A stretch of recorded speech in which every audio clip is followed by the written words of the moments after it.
ஒரு தாய் சாப்பிடாமல் இருந்தாலும் அவள் குழந்தை பசிக்க விடமாட்டாள்.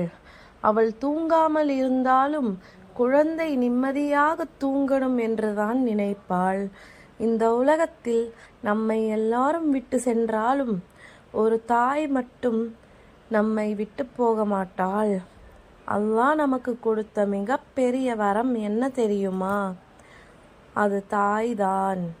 நபிகள் நாயகம் ஸல்லல்லாஹு அலைஹி வஸல்லம் கேட்டார்கள், யாருக்கு நான் அதிக மரியாதை கொடுக்க வேண்டும்? அதற்கு அவர் சொன்னார், உன் தாய். மறுபடியும் கேட்டார்கள், அதற்கு பிறகு யார்? அவர் சொன்னார், உன் தாய். மீண்டும் கேட்டார்கள், அதற்கு பிறகு யார்? அவர் சொன்னார், உன் தாய். அதற்கு பிறகுதான் உன் தந்தை. இதிலேயே புரிகிறது ஒரு தாயின் மதிப்பு எவ்வளவு உயர்ந்தது என்று. ஒரு தாய் 9 மாதம் வயிற்றில் சுமப்பாள். வலியை தாங்கி உன்னை இந்த உலகத்துக்கு கொண்டு வருவாள்.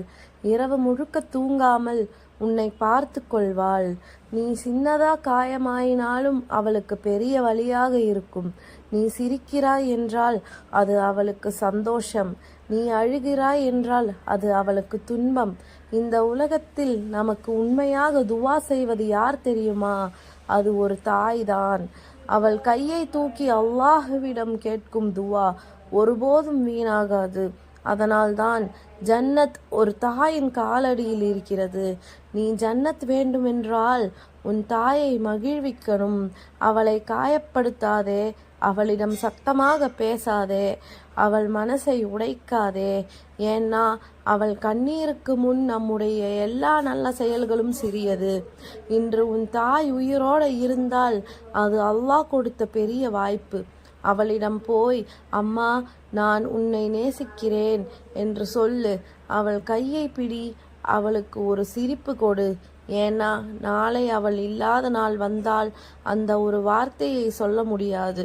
அல்லாஹ் நம்மை எல்லாரையும் நம்முடைய தாய்க்கு நல்ல பிள்ளைகளாக ஆக்கட்டும். அவர்களுக்கு ஜன்னத் தரட்டும். அல்லாஹ்வை நினைத்து உங்கள் அம்மாவை நேசிங்க. சப்ஸ்கிரைப் பண்ணுங்க. அஸ்ஸலாமு அலைக்கும் வரஹ்மத்துல்லாஹி வபரகாத்துஹு.